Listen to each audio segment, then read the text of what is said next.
104 ఉద్యోగుల సమస్యలను తక్షణమే పరిష్కరించాలని వైఎస్ఆర్సీపీ కర్నూలు జిల్లా అధ్యక్షుడు మాజీ ఎమ్మెల్యే ఎస్వి మోహన్ రెడ్డి డిమాండ్ చేశారు.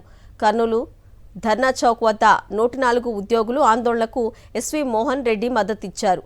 కూటమి ప్రభుత్వం వచ్చాక 104 సేవలను కూడా నిర్వీర్యం చేసేందుకు చర్యలు తీసుకుంటుందని ఆయన విమర్శించారు. భవ్య హెల్త్ కేర్ సర్వీసెస్ సంస్థ 104 ఉద్యోగులపై అన్యాయం చేస్తోందని, తగ్గించిన వేతనాలు, రద్దు చేసిన క్యాజువల్ లీవులను వెంటనే పునరుద్ధరించాలని డిమాండ్ చేశారు. వీళ్ళు అడుగుతుండేది కూడా చాలా న్యాయమైనటువంటి కోరిక.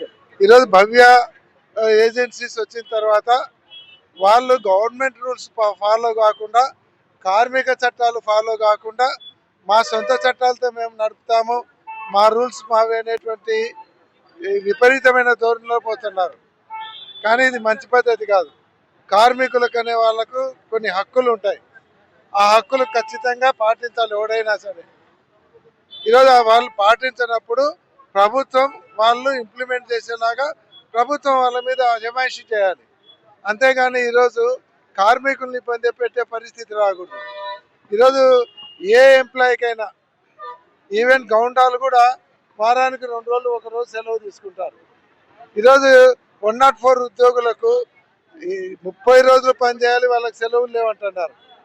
వాళ్ళు సెలవు పెడితే వేరే డ్రైవర్లను మాట్లాడుకోండి అని చెప్తున్నారు. అంటే ఇది ఎక్కడ చోద్యం, ఎక్కడ లేదు ఈ సిస్టమ్.